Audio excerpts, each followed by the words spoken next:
WhatsApp YouTube. അപ്പോൾ guys, എല്ലാവർക്കും ചാനലിലെ പുതിയൊരു വീഡിയോയിലേക്ക് സ്വാഗതം. എനിക്കറിയാം നിങ്ങളിപ്പോൾ പലരും വിചാരിക്കുന്നുണ്ടായിരിക്കും എന്തിനാണ് വാട്സ്ആപ്പ് യൂട്യൂബ് എന്ന് പറഞ്ഞ സ്ട്രെല്ലിന്റെ ഡയലോഗ് കോപ്പി അടിച്ച് ഈ വീഡിയോ സ്റ്റാർട്ട് ചെയ്തതെന്ന്. പക്ഷെ ആരും വിചാരിക്കേണ്ട, ഞാൻ പുള്ളിക്കാരനെ കോപ്പി അടിച്ചല്ല. ഞാൻ സ്ട്രെല്ലിന്റെ ഒരു കട്ട ഫാനാണ്, അദ്ദേഹത്തിന്റെ വലിയൊരു ആരാധകനാണ് ഞാൻ. അതുകൊണ്ട് തന്നെ അദ്ദേഹത്തിന് പ്രാവീണ്യമുള്ള ഇതുപോലൊരു ബൈക്ക് റിവ്യൂ വീഡിയോ എടുക്കുമ്പോൾ തീർച്ചയായിട്ടും അദ്ദേഹത്തിന്റെ ഡയലോഗ് പറഞ്ഞ് തന്നെ തുടങ്ങണമെന്ന് എനിക്കൊരു ആഗ്രഹം ഉണ്ടായിട്ടുണ്ട്. അതുകൊണ്ട് മാത്രമാണ് ഞാൻ ആ ഡയലോഗ് പറഞ്ഞത്. ആരും കോപ്പി അടിച്ചതെന്നൊന്നും പറയില്ല. ഓക്കെ, അപ്പം നിങ്ങൾക്കറിയാം എൻ്റെ മുമ്പിൽ ഇരിക്കുന്നത് റോയൽ എൻഫീൽഡിന്റെ ബുള്ളറ്റ് സ്റ്റാൻഡേർഡ് 350 എന്ന് പറയുന്ന മോഡലാണ് ഇരിക്കുന്നത്. ഇന്ന് ഈ ഒരു വീഡിയോയുടെ റിവ്യൂ ആയിട്ടാണ് ഞാൻ വന്നിരിക്കുന്നത്. ഇത് മറ്റാരുടെയും വണ്ടിയല്ല, എൻ്റെ തന്നെ വണ്ടിയാണ്. അപ്പോൾ നമുക്കറിയാം 1901 തുടങ്ങിയ കമ്പനിയാണ് നമ്മുടെ റോയൽ എൻഫീൽഡ്. ഇത്രയും പാരമ്പര്യമുള്ള, അത്രയും ലെഗസിയുള്ള ഒരു കമ്പനിയാണ് റോയൽ എൻഫീൽഡ്. അതിന്റെ ബുള്ളറ്റ് എന്ന് പറയുന്ന മോഡൽ അവർ ആദ്യമായിട്ട് പുറത്തിറക്കുന്നത് 1932 ആ 1932 ഇറങ്ങിയ ബുള്ളറ്റ് ഇന്ന് താണ്ടെ ഇപ്പൊ 2021 ഇവിടെ ആൾക്കാർ മേടിച്ചുകൊണ്ടിരിക്കുകയാണ്. അത്രയും ലേറ്റസ്റ്റ് ആയിട്ടും ആൾക്കാർ യൂസ് ചെയ്യുന്ന ഒരു മോഡൽ തന്നെയാണ് ബുള്ളറ്റ്, അതും ഈ സ്റ്റാൻഡേർഡ്. ഇന്ന് ഞാൻ വന്നിരിക്കുന്നത് ഈ ഒരു വണ്ടിയുടെ യൂസർ എക്സ്പീരിയൻസ് റിവ്യൂ ആയിട്ടാണ് വന്നിരിക്കുന്നത്. ഈ ഒരു വീഡിയോയിൽ നിങ്ങൾക്ക് കാണാൻ കഴിയുന്നത്, ആദ്യം തന്നെ ഞാൻ വണ്ടിയുടെ ബേസിക് സ്പെക്സും റിവ്യൂവും കാര്യങ്ങളെല്ലാം പറയാം. അതായത് നമ്മുടെ BS4 എഡിഷനിൽ നിന്നും അല്ലെങ്കിൽ പഴയ ബുള്ളറ്റ് വേർഷൻസിൽ നിന്ന് BS6 വന്നപ്പോൾ എന്തൊക്കെ മാറ്റമാണ് കമ്പനി കൊണ്ടുവന്നത് തുടങ്ങിയ കാര്യങ്ങൾ പറയും. അതിനോടൊപ്പം തന്നെ ഏകദേശം ഞാനിപ്പോൾ ഈ വണ്ടി 5000 കിലോമീറ്റർ ഓടിച്ചു കഴിഞ്ഞിരിക്കുന്നു. 6 മാസവുമായിട്ട് ഞാൻ യൂസ് ചെയ്യുന്ന വണ്ടിയാണ്. അപ്പോൾ ഇതുവരെ ഈ വണ്ടിക്കകത്ത് എനിക്ക് ഉണ്ടായിട്ടുള്ള നെഗറ്റീവും പോസിറ്റീവും ആയിട്ടുള്ള കാര്യങ്ങളെല്ലാം ഞാൻ പറഞ്ഞുതരും. അതിനോടൊപ്പം തന്നെ ഇവൻ എപ്പോഴെങ്കിലും എനിക്ക് പണി തന്നിട്ടുണ്ടോ തുടങ്ങിയ കാര്യങ്ങൾ ഞാൻ ഈ വീഡിയോയിൽ വ്യക്തമാക്കുന്നതാണ്. നിങ്ങൾക്കറിയാം, റോയൽ എൻഫീൽഡ് എന്ന് പറയുമ്പോൾ തന്നെ പലരും കംപ്ലൈൻറ്റ് വണ്ടി, പിന്നെ മെക്കാനിക്കലിൻ്റെ അടുത്തുനിന്ന് ഇറങ്ങാൻ പറ്റത്തില്ല, അങ്ങനത്തെ വണ്ടിയാണെന്നൊക്കെ പറഞ്ഞ് പലയിടത്തും ഞാൻ നെഗറ്റീവ്സ് കണ്ടിട്ടുണ്ട്. അപ്പോൾ എനിക്ക് ഇവനിൽ നിന്ന് എന്തെങ്കിലും പണി ഇത്രയും കാലത്തെ യൂസിൽ കിട്ടിയിട്ടുണ്ടോ ഇല്ലയോ എന്ന് തുടങ്ങിയ കാര്യങ്ങളെല്ലാം ഞാൻ നിങ്ങളുടെ അടുത്ത് വ്യക്തമായിട്ട് പറഞ്ഞു തരുന്നതാണ്. അപ്പോൾ അതിനുവേണ്ടി നിങ്ങളെല്ലാവരും വീഡിയോ സ്കിപ്പ് ചെയ്യാതെ മുഴുവനും കാണുക. നിങ്ങളുടെ അഭിപ്രായം എല്ലാം തീർച്ചയായിട്ടും താഴെ കമൻറ്റ് സെക്ഷനിൽ രേഖപ്പെടുത്താൻ മറക്കരുത്. അതുപോലെ തന്നെ നിങ്ങൾ ആദ്യമായിട്ടാണ് ഈ ഒരു വീഡിയോ അല്ലെങ്കിൽ ഈ ഒരു ചാനൽ എത്തുന്നത് എന്നുണ്ടെങ്കിൽ തീർച്ചയായിട്ടും ചാനൽ സബ്സ്ക്രൈബ് ചെയ്യണം. അപ്പോൾ നമുക്ക് നേരെ അങ്ങ് വീഡിയോയിലേക്ക് പോയാലോ.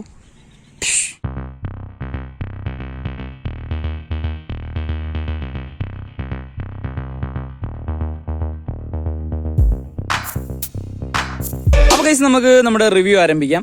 ആദ്യം തന്നെ നമുക്ക് വണ്ടിയുടെ എല്ലാ വശത്തു നിന്നുള്ള ലുക്സ് ഒന്ന് നിങ്ങൾക്ക് നോക്കാം. ഇതാണ് വണ്ടിയുടെ ബാക്ക് സൈഡിൽ നിന്നുള്ള ലുക്ക്.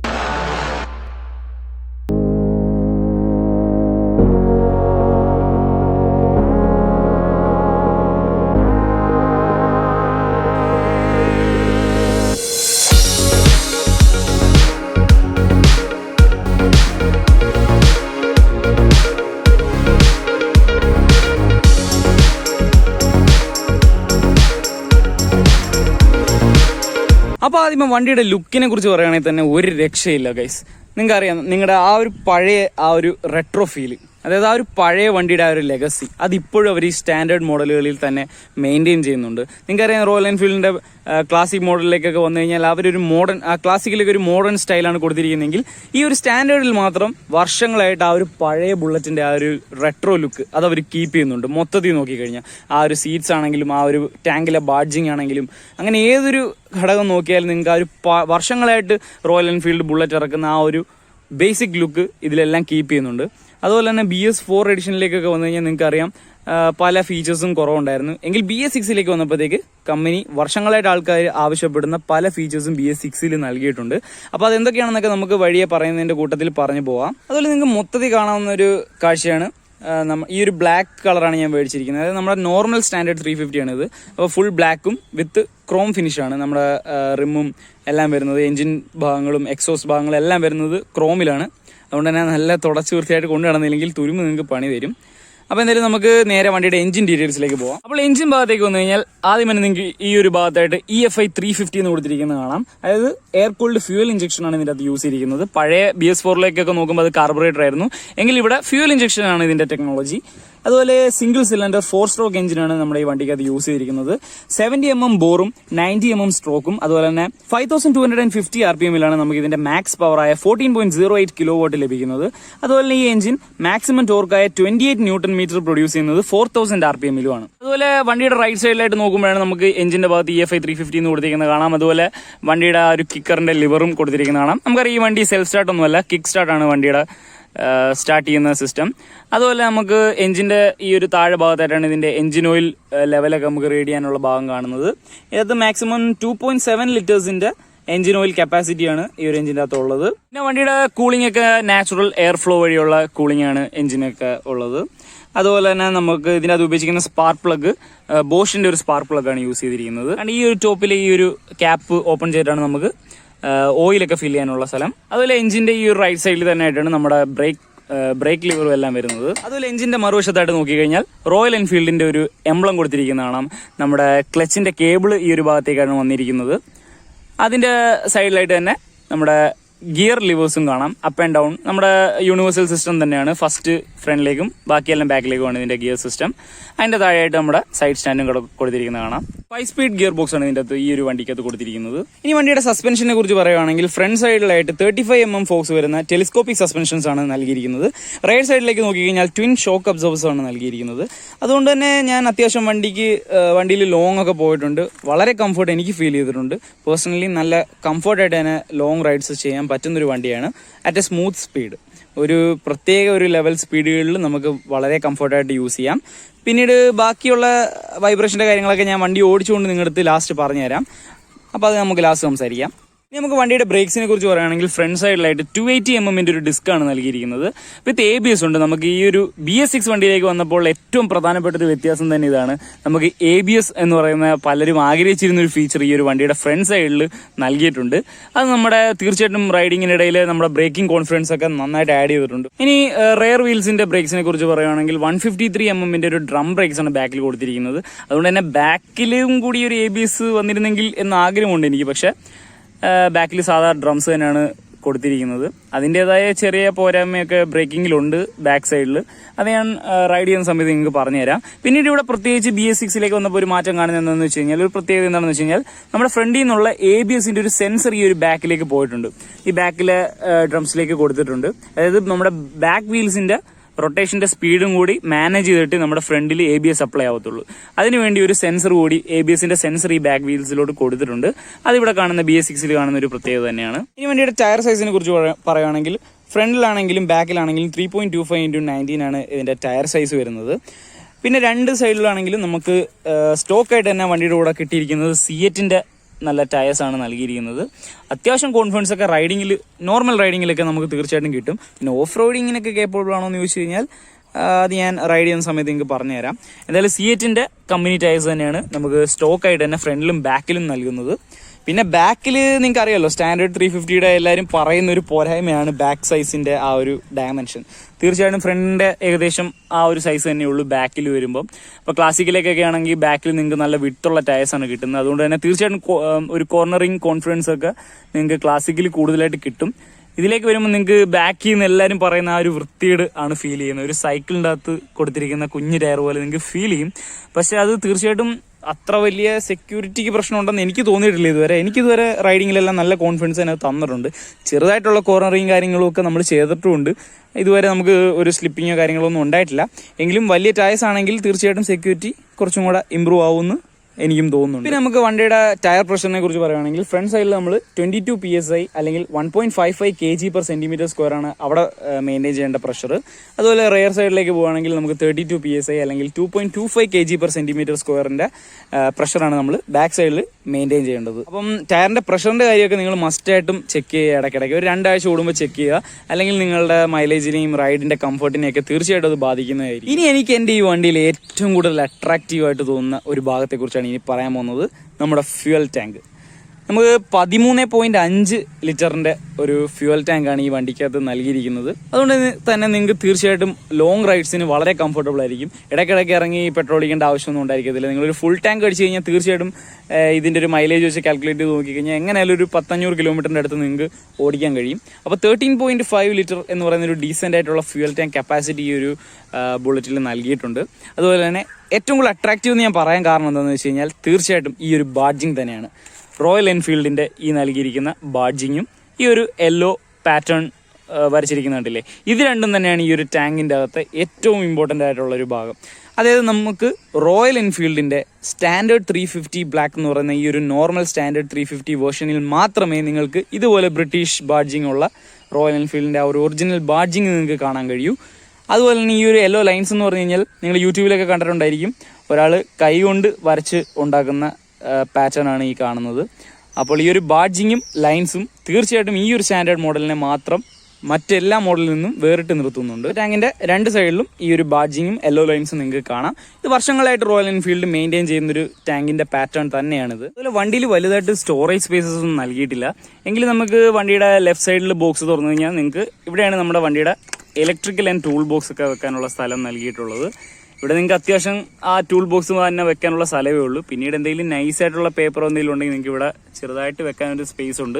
എങ്കിലും കാര്യമായിട്ട് നിങ്ങൾക്ക് ഒന്നും കൊണ്ടു നടക്കാൻ പറ്റത്തില്ല. അതിനുള്ള സ്റ്റോറേജ് ഒക്കെ നിങ്ങൾ അഡീഷണൽ ആയിട്ട് ടാങ്കിലൊക്കെ ഫിറ്റ് ചെയ്യേണ്ടി വരും. അപ്പം എന്തൊക്കെ ഞാൻ അഡീഷണൽ ആയിട്ട് ഫിറ്റ് ചെയ്തിട്ടുണ്ടെന്നൊക്കെ ഞാൻ വീഡിയോയുടെ അവസാനം നിങ്ങൾക്ക് പറഞ്ഞുതരാം. വണ്ടിയിൽ അതിൻ്റെ യൂസസും പറഞ്ഞുതരാം. പിന്നെ ഇതിൻ്റെ അകത്ത് ഈ ഒരു സിൽവർ ബോക്സിൻ്റെ അകത്തായിട്ട് നമ്മുടെ ബാറ്ററി ഇരിക്കുന്നത് കാണാം. നിങ്ങൾക്ക് കാണാൻ കഴിയത്തില്ല, അത് ഓപ്പൺ ചെയ്താലേ കാണാൻ പറ്റത്തുള്ളൂ. അപ്പോൾ അവിടെയാണ് ബാറ്ററി കൊടുത്തിരിക്കുന്നത്.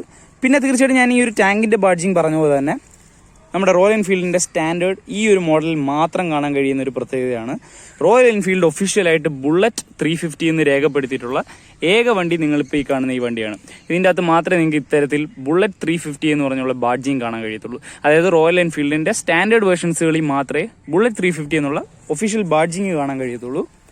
അതുപോലെ ഇപ്പോഴത്തെ സൈഡിലേക്ക്, വണ്ടിയുടെ റൈറ്റ് സൈഡിലേക്ക് വന്നു കഴിഞ്ഞാൽ ഇവിടെയായിട്ട് നിങ്ങൾക്ക് വണ്ടിയുടെ എയർ ഫിൽറ്ററൊക്കെ വെച്ചിരിക്കുന്ന ബോക്സ് കാണാം.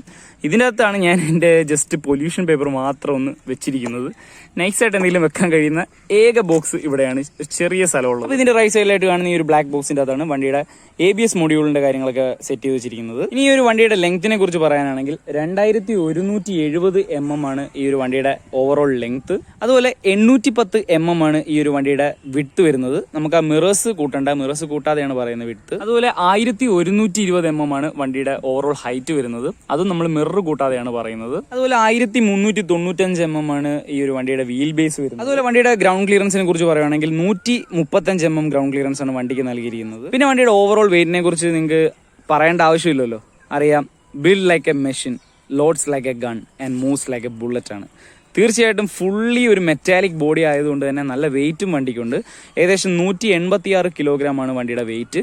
അതുകൊണ്ട് തന്നെ വണ്ടി നമ്മുടെ കയ്യിൽ നിന്ന്, അതായത് കാലിൽ നിന്ന് വിട്ട് ചരിഞ്ഞു പോയി കഴിഞ്ഞാൽ പിന്നെ നമുക്ക് തീർച്ചയായിട്ടും പിടിച്ചാൽ കിട്ടത്തില്ല. പിന്നെ ഒരു 2-3 പേര് വേണ്ടി വരും ഒന്ന് പൊക്കിയെടുക്കാൻ. അപ്പം നിങ്ങൾക്ക് എന്തായാലും വീണ് കഴിഞ്ഞാൽ നിങ്ങൾക്ക് നേരെ ചൊവ്വെ പിടിച്ചിരിക്കാൻ പറ്റത്തില്ല. അതുകൊണ്ട് തീർച്ചയായിട്ടും നിങ്ങൾ ഇത്തരത്തിലുള്ള ക്രാഷ് ഗാർഡ് ഫിറ്റ് ചെയ്യുക. അതാണെങ്കിൽ നിങ്ങളുടെ ദേഹത്ത് വീഴുന്നതിൽ നിന്ന് തീർച്ചയായിട്ടും നിങ്ങൾക്ക് അവോയ്ഡ് ചെയ്യാൻ കഴിയും. അതുകൊണ്ട് ക്രാഷ് ഗാർഡൊക്കെ തീർച്ചയായിട്ടും ഫിറ്റ് ചെയ്യുക. വണ്ടിയുടെ ഹെഡ്ലൈറ്റിൻ്റെ കാര്യങ്ങളൊക്കെ പറഞ്ഞു കഴിഞ്ഞാൽ 12 വോൾട്ടിൻ്റെ ഒരു ഹാലജൻ ലൈറ്റാണ് ഹെഡ്ലൈറ്റ് കൊടുത്തിരിക്കുന്നത്. അതുപോലെ നമ്മുടെ ഫ്രണ്ടിലാണെങ്കിലും ബാക്കിൽ ഇൻഡിക്കേറ്റേഴ്സ് ആണെങ്കിലും എല്ലാം 12 വോൾട്ടിൻ്റെ ഹാലജൻ ഇൻഡിക്കേറ്റേഴ്സ് തന്നെയാണ്, LED ഒന്നുമല്ല.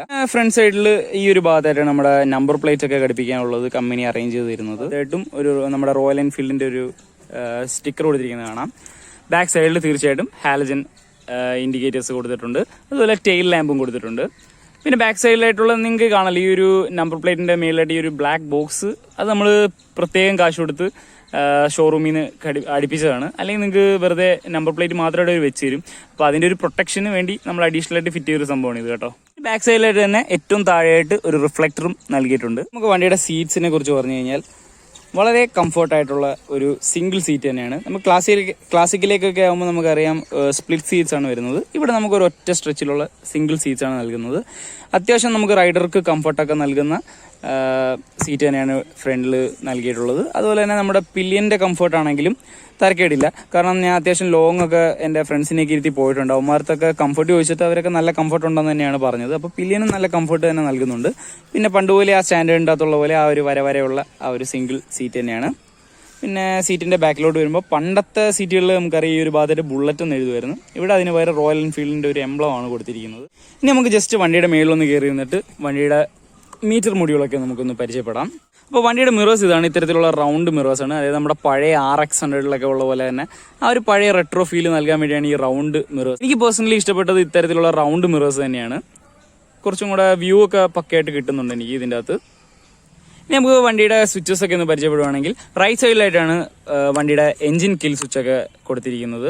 അതുപോലെ ഇവിടെയായിട്ട് നിങ്ങൾ ഈ കാണുന്ന ബോക്സിൻ്റെ അകത്ത് എന്താണെന്ന് വെച്ച് കഴിഞ്ഞാൽ നമ്മുടെ ബ്രേക്ക് ഫ്ലൂയിഡ്സിൻ്റെ ഇൻഡിക്കേറ്റർ ആണ്. അതായത് ബ്രേക്ക് ഫ്ലൂയിഡ്സ് ഇതിൻ്റെ ആ ഒരു മിനിമം ലെവൽ കൊടുത്തിട്ടുണ്ട്. അതിൻ്റെ താഴെ പോയി കഴിഞ്ഞാൽ നിങ്ങൾ തീർച്ചയായിട്ടും ഇത് ഷോറൂമിൽ കൊണ്ട് ഫില്ല് ചെയ്യേണ്ടതാണ്.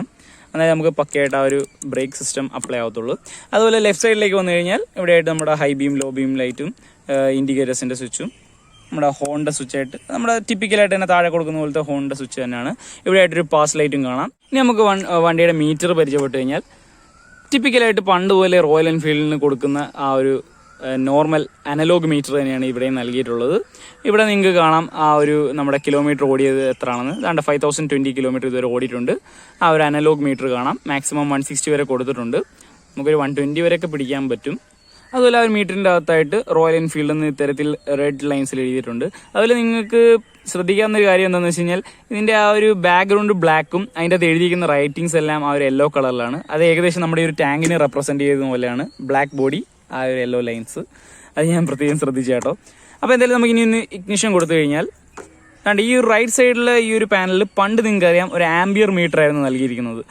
പഴയ ബുള്ളറ്റുകൾക്ക് നിങ്ങൾക്ക് അറിയാം ആ ഒരു ആംബിയർ കറക്റ്റ് ചെയ്തിട്ട് നിങ്ങൾക്ക് കിക്കർ അടിച്ച് സ്റ്റാർട്ട് ചെയ്യാൻ പറ്റത്തുള്ളൂ. പിന്നീട് BS4ലേക്കൊക്കെ വന്നു കഴിഞ്ഞപ്പോൾ അത് ഓട്ടോമാറ്റിക് ആംബിയർ സെറ്റ് ആവുമായിരുന്നു. അത്തരത്തിലുള്ളൊരു സ്പോട്ടായിരുന്നു ഇത്. എന്നാൽ BS6ലേക്ക് വന്നപ്പോൾ ഇവിടെയായിട്ട് നിങ്ങൾക്ക് ഇപ്പോൾ പുതിയതായിട്ട് കണ്ട ഒരു ABS ഫീച്ചർ ആഡ് ചെയ്തതിൻ്റെ ഭാഗമായിട്ട് തന്നെ ABSന്റെ വാർണിംഗ് ലൈറ്റ് കൊടുത്തിരിക്കുന്നത് കാണാം. അതുപോലെ തന്നെ ഈ ഒരു ലെഫ്റ്റ് സൈഡിലായിട്ട് നിങ്ങൾക്ക് നമ്മുടെ ലോ ഫ്യൂവൽ ഇൻഡിക്കേറ്ററും റൈറ്റ് സൈഡിലായിട്ട് എൻജിൻ മാൽ ഫംഗ്ഷൻ്റെ ഒരു വാർണിംഗ് ലൈറ്റും കൊടുത്തിരിക്കുന്നത് കാണാം. ഇപ്പം നിലവിൽ കത്തിയിട്ടില്ല. അത് ചിലപ്പോൾ നിങ്ങൾ ഓൺ ചെയ്യുമ്പം എല്ലാം ഒന്ന് കത്തിക്കിടക്കും. പക്ഷെ നിങ്ങൾ വണ്ടി ഓടിച്ചൊരു ജസ്റ്റ് ഒരു കിലോമീറ്റർ ഓടുമ്പോഴത്തേക്ക് നിങ്ങളുടെ ഈ ഒരു ABS വാർണിംഗ് ലൈറ്റും ഓഫ് ആവും, എൻജിൻ ഫംഗ്ഷൻ ലൈറ്റും എല്ലാം ഓഫ് ആവും. നിങ്ങൾ 1 കിലോമീറ്റർ കൂടുതൽ ഓടുമ്പോഴും അത് കത്തിക്കിടക്കുകയാണെങ്കിൽ നിങ്ങൾ തീർച്ചയായിട്ടും ഷോറൂമിൽ കൊണ്ട് അത് കറക്റ്റ് ചെയ്യേണ്ടതാണ്. പിന്നെ ഫ്യൂവൽ ഇൻഡിക്കേഷൻ്റെ കാര്യം പറയുകയാണെങ്കിൽ ഏകദേശം ഒരു 3.5 ലിറ്റർ മുതൽ 4 ലിറ്റർ ആ ഒരു റേഞ്ചിൽ ടാങ്കിൽ പെട്രോൾ കുറയുമ്പോഴാണ് നിങ്ങൾക്ക് ആ ഒരു ലൈറ്റ് കത്തുന്നത്. അതായത് വണ്ടിയിൽ ഏകദേശം ഒരു 3.5 ലിറ്ററിൻ്റെ അടുത്ത് പെട്രോൾ മാത്രം ബാക്കിയുള്ള സമയത്താണ് നിങ്ങൾക്ക് ആ ഒരു ഇൻഡിക്കേഷൻ വരുന്നത്. അപ്പോൾ ആ ഒരു ഇൻഡിക്കേഷൻ ഇട്ടുകൊണ്ട് നിങ്ങൾ അധികം വണ്ടി കീപ്പ് ചെയ്യരുത്. കാരണം വണ്ടിയുടെ ടാങ്കിൻ്റെ അകത്തൊക്കെ തുരുമ്പൊക്കെ കയറാൻ ചാൻസ് ഉണ്ട്. അതുകൊണ്ട് തീർച്ചയായിട്ടും ആ ഒരു ലൈറ്റ് കണ്ട ഉടനെ തന്നെ നിങ്ങൾ പോയി വണ്ടിക്ക് ഫ്യൂവൽ ചെയ്ത് അത് മാറ്റേണ്ടതാണ്. അപ്പം ഇത്രയാണ് വണ്ടിയുടെ മീറ്ററിൻ്റെയൊക്കെ കാര്യങ്ങൾ. 12 വോൾട്ടിൻ്റെ 2.5 മാക്സിമം ആംബിയർ വരുന്ന ഒരു ഹോണാണ് ഇതിൻ്റെ അകത്ത് നൽകിയിട്ടുള്ളത്. അത്യാവശ്യം ഡീസൻ്റ് ആണെന്നൊക്കെ പറയാം, എങ്കിലും ഒരു സുഖമില്ല, ഒരു ബാസ് ഫീലൊന്നും കിട്ടുന്നില്ല. ഒരു സാധാ ഒരു കുഞ്ഞു വണ്ടി പോകുന്ന പോലത്തെ ഒരു ഹോണാണ് അത് അടിക്കുമ്പോൾ ഫീൽ ചെയ്യുന്നത്. അതുകൊണ്ട് വണ്ടിയുടെ ഈ ഒരു റൈറ്റ് സൈഡിൽ ഈ ഒരു വയറുകളുടെയൊക്കെ ഇടയിലായിട്ട് നിങ്ങൾക്ക് വണ്ടിയുടെ ചേസസ് നമ്പർ കൊടുത്തിരിക്കുന്നത് കാണാം. പിന്നെ വണ്ടിയുടെ എഞ്ചിൻ നമ്പറെല്ലാം രേഖപ്പെടുത്തിയിരിക്കുന്നത് ഈ ലെഫ്റ്റ് സൈഡിൽ എഞ്ചിൻ്റെ ടോപ്പ് ഭാഗത്തായിട്ടാണ്. അതുകൊണ്ട് ആ ഒരു ഭാഗത്തായിട്ടാണ് എഞ്ചിൻ നമ്പറൊക്കെ രേഖപ്പെടുത്തിയിരിക്കുന്നത്. അതുപോലെ പഴയ BS4 വണ്ടികളിൽ നിന്നുള്ളൊരു വ്യത്യാസമാണ് നിങ്ങൾക്ക് BS6ലേക്ക് വന്നപ്പം ഈ ഒരു സൈഡ് സ്റ്റാൻഡിലായിട്ട് ഒരു സെൻസർ നൽകിയിട്ടുണ്ട്. അതുകൊണ്ട് തന്നെ നിങ്ങൾ വണ്ടി സ്റ്റാർട്ട് ചെയ്ത് ഈ ഒരു സൈഡ് സ്റ്റാൻഡ് ഇട്ടുകൊണ്ടാണ് നിങ്ങൾ ഫസ്റ്റ് ഗിയർ ഇടുന്നതെന്നുണ്ടെങ്കിൽ വണ്ടി ഓട്ടോമാറ്റിക്കായിട്ട് ഓഫായി പോകും. അതുകൊണ്ട് തന്നെ നിങ്ങൾ ഈ ഒരു സ്റ്റാൻഡ് ഇട്ട് മറന്ന് വണ്ടി ഓടിക്കേണ്ട ഒരു അവസ്ഥ വരത്തില്ല. പഴയ വണ്ടികളിലൊക്കെ ഉള്ള പോലെ ആൾക്കാർ വിളിച്ചതോ സ്റ്റാൻഡ് കിടക്കുന്ന വിളിച്ച് പറയേണ്ട ആവശ്യമൊന്നും വരത്തില്ല. ഓട്ടോമാറ്റിക് വണ്ടി ഓഫായി നിങ്ങളെ അത് ഓർമ്മിപ്പിച്ചോളും. സൈഡ് സ്റ്റാൻഡിൻ്റെ ഇൻഡിക്കേറ്റർ ഒന്നും മീറ്ററിൽ കൊടുത്തിട്ടില്ലെങ്കിലും ഇത്തരത്തിലുള്ള ഒരു സെൻസർ കൊടുത്തത് തീർച്ചയായിട്ടും നല്ലൊരു അപ്ഡേഷനാണ്.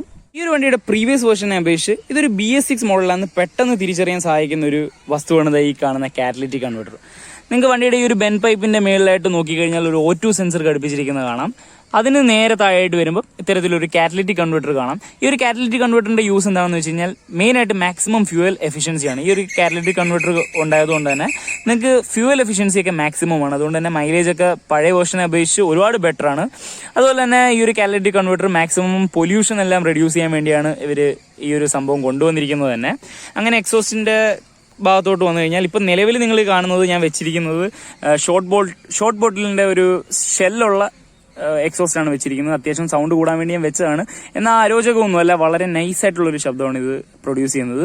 ഇതിന്റെ സ്റ്റോക്ക് സൈലൻസർ ഞാൻ നിങ്ങൾക്ക് കാണിച്ചു തരാം. ഇപ്പോൾ തന്നെ അതിന്റെ സൗണ്ടും എല്ലാം നിങ്ങളൊന്ന് ചെക്ക് ചെയ്ത് നോക്കുക. അതുപോലെ തന്നെ നമ്മുടെ ഈ ഒരു എക്സോസ്റ്റ് ഇല്ലാതെ തന്നെ വണ്ടിക്കകത്ത് വരുന്ന ശബ്ദം എത്രയാണെന്ന് നിങ്ങളൊന്ന് ചെക്ക് ചെയ്ത് നോക്കുക. ഞാൻ ഇപ്പോൾ കാണിച്ചു തരാം അതിന്റെ ആ ഒരു വീഡിയോ.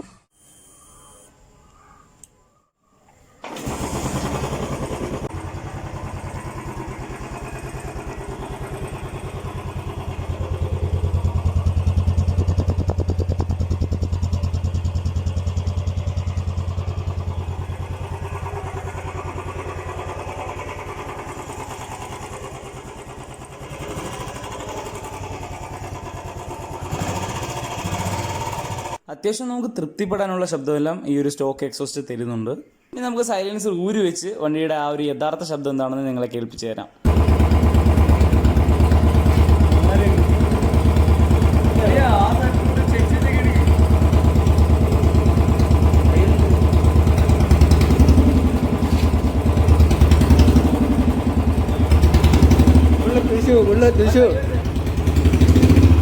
ഒരു രക്ഷയില്ല ഗൈസ്. ആ ഒരു എക്സോസ്റ്റ് ഇല്ലാതെയുള്ള ആ ഒരു ഒറിജിനൽ ശബ്ദം ഉണ്ടല്ലോ, ഭീകരമാണ്, അടിപൊളിയാണ്. ഓക്കെ, അപ്പോൾ വണ്ടി നമുക്ക് എന്തായാലും ഒന്ന് സ്റ്റാർട്ട് ചെയ്ത് എടുത്ത് നമുക്ക് റൈഡ് ചെയ്തുകൊണ്ട് ബാക്കി സംസാരിക്കാം. അതാണ്ട് എഞ്ചിൻ വാർണിംഗ് ലൈറ്റ് ഇപ്പോൾ കത്തിയിട്ടുണ്ട്. പിന്നെ നമ്മൾ ഈ ഒരു കിൽ സ്വിച്ച് ഓൺ ചെയ്യണം. ഇപ്പോൾ ചെറുതായിട്ടൊരു നോയ്സ് നിങ്ങൾക്ക് കേൾക്കാം. ആ നോയ്സ് തീർന്നതിന് ശേഷം മാത്രം സ്റ്റാർട്ട് ചെയ്യുക.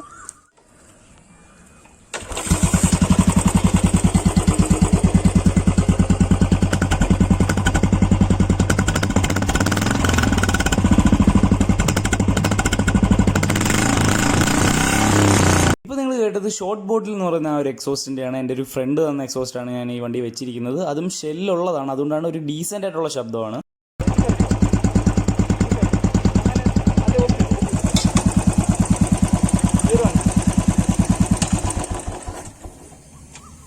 അപ്പോൾ നിങ്ങൾ ആ ഒരു ഷോർട്ട് ബോട്ടിൽ എക്സോസ്റ്റിൻ്റെ ആ ഒരു നോയ്സ് കേട്ടിട്ടുണ്ടെന്ന് വിശ്വസിക്കുന്നു. അതുപോലെ കണ്ടോ, ആ ഒരു ഫസ്റ്റ് ഗിയർ ഇടുമ്പോഴത്തേക്ക് നമ്മൾ സൈഡ് സ്റ്റാൻഡ് ഇട്ടിട്ടുണ്ടെങ്കിൽ ഓട്ടോമാറ്റിക്കായിട്ട് വണ്ടി ഓഫ് ആവും. അങ്ങനെയാണ് ഇപ്പോൾ ഓഫായത്. അപ്പോൾ ഇനി ബാക്കി വണ്ടിയുടെ കാര്യങ്ങളെല്ലാം നമുക്ക് റൈഡ് ചെയ്തുകൊണ്ട് സംസാരിക്കാം. പോയി. അപ്പോൾ ഗൈസ്, നമുക്കിനി വണ്ടി ഓടിച്ചുകൊണ്ട് ബാക്കി വണ്ടിയുടെ ഡീറ്റെയിൽസ് എല്ലാം സംസാരിക്കാം. അപ്പോൾ ആദ്യം തന്നെ നിങ്ങൾക്ക് കാണാം എൻ്റെ രണ്ട് കാലും പൂർണ്ണമായിട്ടും താഴെ ഉറച്ച് എനിക്ക് വണ്ടി ഓടിക്കാം. അതുപോലെ വണ്ടി ഓടിക്കുമ്പോൾ നിങ്ങളിങ്ങനെ ഇത്തരത്തിൽ ടാങ്കിനെ നല്ലപോലെ ഹോൾഡ് ചെയ്ത് പിടിച്ച് ഓടിച്ച് കഴിഞ്ഞാൽ നിങ്ങൾക്ക് നല്ല കംഫർട്ടായിരിക്കും. നിവർന്നിരുന്ന് കൈയൊക്കെ നല്ല നിവർത്തി ഓടിച്ച് കഴിഞ്ഞാൽ നിങ്ങൾക്ക് ബാക്കി പെഡൽ വേനയും നടുവേനയും ഒന്നും ഉണ്ടാകത്തില്ല. നല്ല കംഫർട്ടായിട്ട് റൈഡ് ചെയ്യാം. അപ്പം കാല് പൂർണ്ണമായിട്ടും എത്തുന്ന രീതിയിലാണ് ആ ഒരു റൈഡറിൻ്റെ സീറ്റ് അഡ്ജസ്റ്റ് ചെയ്ത് വെച്ചിരിക്കുന്നത്. അങ്ങനെ കാല് പൂർണ്ണമായിട്ട് എത്തുന്നതുകൊണ്ട് തന്നെ നമുക്ക് ധൈര്യമായിട്ട് വളയ്ക്കാനൊക്കെ ഒരു പേടിയുടെ ആവശ്യമില്ല. ധൈര്യമായിട്ട് തന്നെ നമുക്ക് വളയ്ക്കാം. അപ്പം കാലിൽ നിന്ന് വഴുതി പോകുന്ന ചാൻസുകളൊന്നും വരത്തില്ല. അത്യാവശ്യം ഹൈറ്റ് ഇല്ലാത്തവർക്കാണെങ്കിൽ പോലും നിങ്ങൾക്ക് ഓടിക്കുന്നതിന് ആ ഒരു പ്രശ്നം വരത്തില്ല. കാല് താഴെ എത്തും. പിന്നെ തീർച്ചയായിട്ടും നിങ്ങൾ ശ്രദ്ധിക്കേണ്ട ഒരു കാര്യം എന്താണെന്ന് വെച്ച് കഴിഞ്ഞാൽ, നിങ്ങൾ റൈഡ് ചെയ്യുന്ന സമയത്ത് ലോങ് റൈഡ് ആണെങ്കിൽ ഒരു ഗ്ലൗസ് തീർച്ചയായിട്ടും ധരിക്കുക. ഗ്ലൗസ് ധരിക്കുകയാണെങ്കിൽ നിങ്ങൾക്ക് തീർച്ചയായിട്ടും ആ ഒരു വണ്ടിയുടെ കംഫർട്ട് കൂടുതലായിട്ട് കിട്ടും. കാരണം ഒരു പർട്ടിക്കുലർ സ്പീഡിന് മുകളിലൊക്കെ നിങ്ങൾ ഓടിക്കുകയാണെന്നുണ്ടെങ്കിൽ തീർച്ചയായിട്ടും വൈബ്രേഷൻ ചെറിയൊരു ഇഷ്യൂ ആയിട്ട് നിങ്ങൾക്ക് ഫീൽ ചെയ്യും. അപ്പോൾ അത് അവോയ്ഡ് ചെയ്യാൻ തീർച്ചയായിട്ടും ഒരു ഗ്ലൗസ് യൂസ് ചെയ്താൽ മാത്രം മതി. അപ്പോൾ പിന്നെ ബാക്കി വണ്ടിയുടെ കാര്യങ്ങൾ പറയുകയാണെങ്കിൽ, ഞാൻ ഈ വണ്ടി എടുത്തപ്പോൾ ഏകദേശം 1,60,000 രൂപയാണ് ഓൺ റോഡ് പ്രൈസ് ആയത്. പിന്നീട് അഡീഷണൽ ഫിറ്റിങ്സും കുറച്ച് കാര്യങ്ങളൊക്കെ എല്ലാം കൂടെ കൂടി ഒരു 1,70,000 ആയി മൊത്തം വണ്ടി ഇറക്കിയ ഒരു സമയത്ത്. അപ്പം വണ്ടിയുടെ മൈലേജിനെ കുറിച്ചായിരിക്കും ഇനി ഏറ്റവും കൂടുതൽ പ്രൈസ് ഞാൻ പറഞ്ഞു. ഇനി മൈലേജ് ആയിരിക്കും ഏറ്റവും കൂടുതൽ ആൾക്കാർക്ക് അറിയേണ്ടത്. എനിക്ക് സിറ്റിക്കകത്തൊരു 40 to 45 വരെ മാക്സിമം എനിക്ക് 45 വരെയൊക്കെ മൈലേജ് കിട്ടുന്നുണ്ട് സിറ്റിക്കകത്ത് തന്നെ. അപ്പം BS6 ആയതുകൊണ്ട് തന്നെ നല്ല ഫ്യൂവൽ എഫിഷ്യൻസി ഉണ്ട്. പിന്നെ സ്റ്റാൻഡേർഡ് മോഡലും കൂടെ ആയതുകൊണ്ട് നല്ലപോലെ മൈലേജ് കിട്ടുന്നുണ്ട്. നമുക്ക് ഇതേപോലെ റോഡിൽ നിന്നൊക്കെ പെട്ടെന്ന് വളച്ച് തിരിച്ചു പോകാനൊന്നും യാതൊരു ബുദ്ധിമുട്ടും ഇതുവരെ ഫീൽ ചെയ്തിട്ടില്ല. നല്ല കംഫർട്ടാണ്. അപ്പം ലോങ് റൈഡൊക്കെ പോകുകയാണെന്നുണ്ടെങ്കിൽ ഏകദേശം ഒരു 50 കിലോമീറ്ററിന് മുകളിൽ തന്നെ എനിക്ക് മൈലേജ് കിട്ടാറുണ്ട്. അതെനിക്ക് വളരെ കംഫർട്ടബിൾ ആയിട്ടുള്ളൊരു കാര്യം തന്നെയാണ്. എല്ലാവർക്കും അറിയേണ്ട ഒരു കാര്യമാണ് വണ്ടിയുടെ വൈബ്രേഷൻ്റെ ഒക്കെ ഡീറ്റെയിൽസ്. അത് ഞാൻ പറഞ്ഞിട്ടുണ്ട്. ക്രാങ്ക് വെയിറ്റ് കൂടുതലായതുകൊണ്ട് തന്നെ നമുക്ക് ക്ലാസിക് മോഡലുകളെയൊക്കെ അപേക്ഷിച്ച് സ്റ്റാൻഡേർഡിന് വൈബ്രേഷൻ നല്ല കുറവുണ്ട്. പിന്നെ പ്രത്യേകിച്ച് ഇത് BS6 വേർഷൻ ആയതുകൊണ്ട് തന്നെ പ്രീവിയസ് വേർഷനെ അപേക്ഷിച്ച് വൈബ്രേഷന് നല്ല ഒരു കുറവ് ഫീൽ ചെയ്യുന്നുണ്ട്. നിങ്ങളുടെ ഈ വണ്ടിയുടെ ഏറ്റവും സ്വീറ്റ് സ്പോട്ട് എന്ന് പറഞ്ഞാൽ ഒരു 40 to 60 റേഞ്ചിൽ നിങ്ങൾ ഓടിക്കുകയാണെങ്കിൽ വളരെ കംഫർട്ടാണ് വണ്ടി.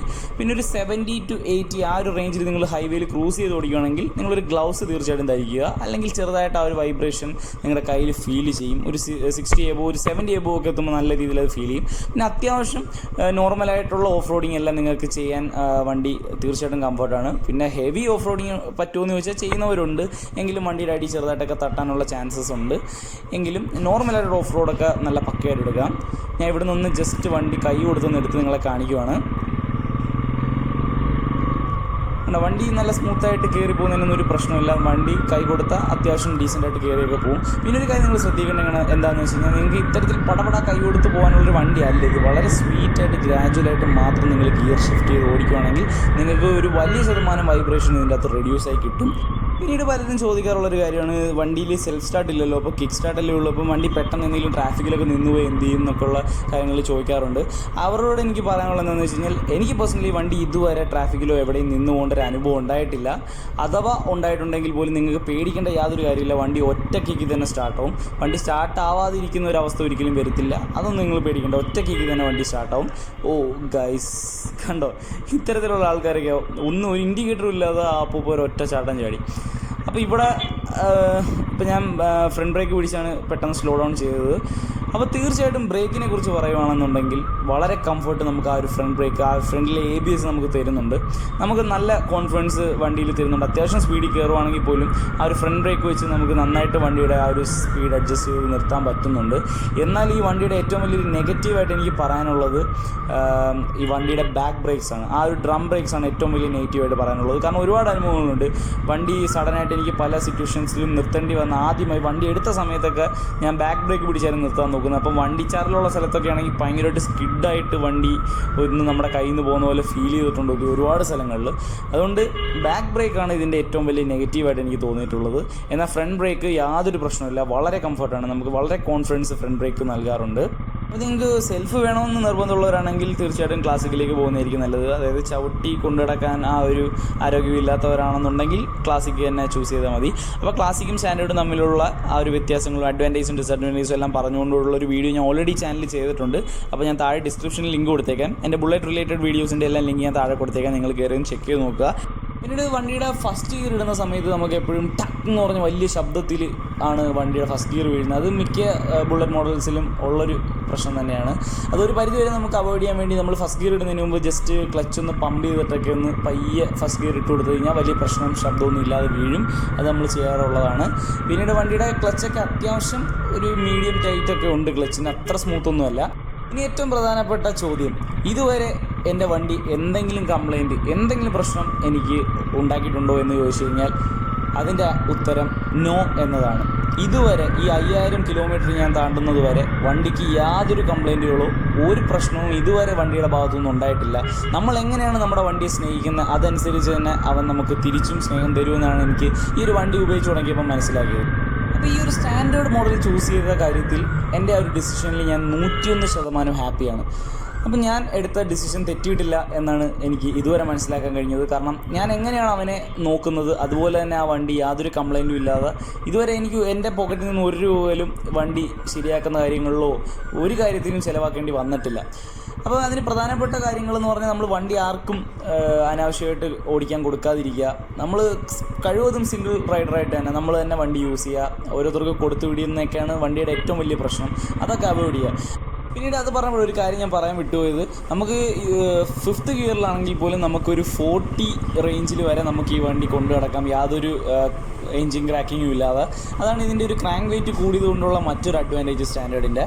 അപ്പോൾ ഞാൻ എങ്ങനെയാണ് ഇത്രയും കാലം യാതൊരു കംപ്ലൈൻറ്റും ഇല്ലാതെ ഈ ഒരു ബൈക്ക് കൊണ്ടു നടന്നത്? അല്ലെങ്കിൽ നിങ്ങളൊരു ബുള്ളറ്റ് ഓൺ ചെയ്യുവാണെങ്കിൽ എന്തൊക്കെ കാര്യങ്ങളാണ് നിങ്ങൾ ഏറ്റവും പ്രധാനമായിട്ട് ശ്രദ്ധിക്കേണ്ടത് തുടങ്ങിയ എല്ലാം പരിഗണിച്ചുകൊണ്ടുള്ള ഒരു മെയിൻ്റെനൻസ് ടിപ്സിൻ്റെ വീഡിയോ ഉടൻ തന്നെ ഞാൻ ചാനലിൽ ചെയ്യുന്നതാണ്. അപ്പോൾ അതൊക്കെ കാണാൻ വേണ്ടി എല്ലാവരും ചാനൽ സബ്സ്ക്രൈബ് ഇടുക. എനിക്കറിയാം എൻ്റെ വീഡിയോസിൻ്റെ മിക്കതിൻ്റെ ലെങ്ത്ത് വളരെയധികം കൂടുന്നുണ്ട്. അപ്പം പലരും അത് കംപ്ലൈൻ്റ് ആയിട്ട് തന്നെ പറയാറുണ്ട്, ലെങ്ത്ത് കുറയ്ക്കണം, എന്നോട് ക്ഷമിക്കണം. എന്ത് കാര്യം പറയണമെങ്കിലും അത് ഒരു പൂർണ്ണതയോടെ മുഴുവൻ കാര്യം പറഞ്ഞ് തികച്ച് തീർക്കുമ്പോഴാണ് എനിക്ക് ഒരു സമാധാനം, എനിക്കൊരു സാറ്റിസ്ഫാക്ഷൻ കിട്ടുന്നത്. അതുകൊണ്ടാണ് ഞാൻ മുഴുവൻ കാര്യങ്ങളും തന്നെ പറയുന്നത്. അത്യാവശ്യം ലെങ്ത്ത് കൂടി പോയിട്ടുണ്ടെങ്കിൽ നിങ്ങളെല്ലാവരും എന്നോട് ക്ഷമിക്കണം. നിങ്ങൾ സമയം ഇല്ലാത്തവർ സ്കിപ്പ് അടിച്ച് ഇമ്പോർട്ടൻറ്റ് കാര്യങ്ങൾ മാത്രം കണ്ടാൽ മതി. അപ്പോൾ എന്തായാലും ലെങ്ത്ത് കൂടിയതിന് എല്ലാവരുടെ അടുത്തും ഒരു ക്ഷമ ചോദിക്കുന്നു. അപ്പം മറ്റൊരു വീഡിയോ ആയിട്ട് മറ്റൊരു എപ്പിസോഡിൽ കണ്ടുവിടാം. ബൈ.